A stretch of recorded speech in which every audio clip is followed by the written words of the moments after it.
అందరికీ నమస్కారం. నా పేరు నగుల హేమంత్ శివకిరణ్. నేను ఆంధ్రప్రదేశ్ గురుకుల పాఠశాల అప్పలరాజుగూడెంలో 8వ తరగతి చదువుతున్నాను. మా ప్రిన్సిపల్ గారు ఇచ్చే నిరంతర స్ఫూర్తిదాయక మాటలతో, మా తరగతి ప్రోత్సాహంతో మీ అందరికీ ఒక కథ చెప్పదలిచాను. ఆ కథ పేరు మనిషి. యూనాకు గ్రీకు దేశంలో జాందస్ అనే పేరు గల ధనవంతుడు ఉండేవాడు. ఈసఫ్ అనేవాడు అతనికి బానిసగా ఉండేవాడు. ఒకరోజు జాందాస్ ఈసఫ్ను ఇలా ఆదేశించాడు: పోయి చూచిరా, నీటి తొట్టి దగ్గర ఎంతమంది జనం ఉన్నారు, నేను అక్కడికి వెళ్ళి స్నానం చేసి రావాలి అని అన్నాడు. జాందాస్ సరే అని ఈసఫ్ను వెంట పెట్టుకుని స్నానాల దగ్గరకు వెళ్ళాడు. ఈ స్నానం దగ్గరకు వెళ్ళాడు. అక్కడికి వెళ్ళి చూస్తే అడుగు తీసి అడుగు పెట్టడానికి కూడా చోటు లేదు. జాందస్కు కోపం వచ్చింది. ఏమిట్రా అబద్ధం చెప్పావు? సిగ్గు లేదా వ్యర్థుడా, నీవు నాతో ఏమని చెప్పావు? స్నానాల గది దగ్గర ఒకే ఒక్క వ్యక్తి ఉన్నాడన్నావు, మరి ఈ గుంపు ఎక్కడి నుంచి వచ్చింది అని జాందాస్ ఈసఫ్ పైన కోపడ్డాడు.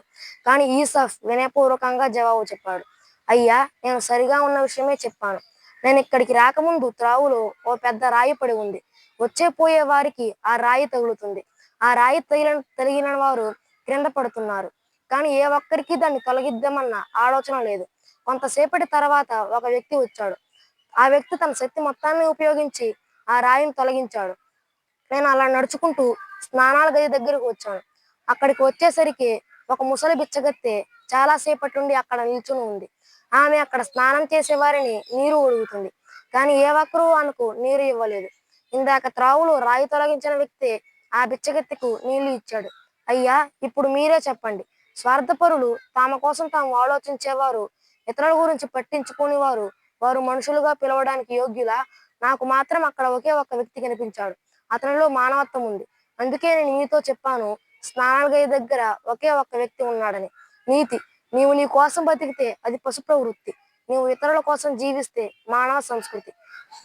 నాకు ఇంతటి అవకాశం ఇచ్చిన మా ప్రిన్సిపల్ గారికి, మా తెలుగు ఉపాధ్యాయులకి ప్రత్యేక ధన్యవాదాలు తెలుపుకుంటున్నాను.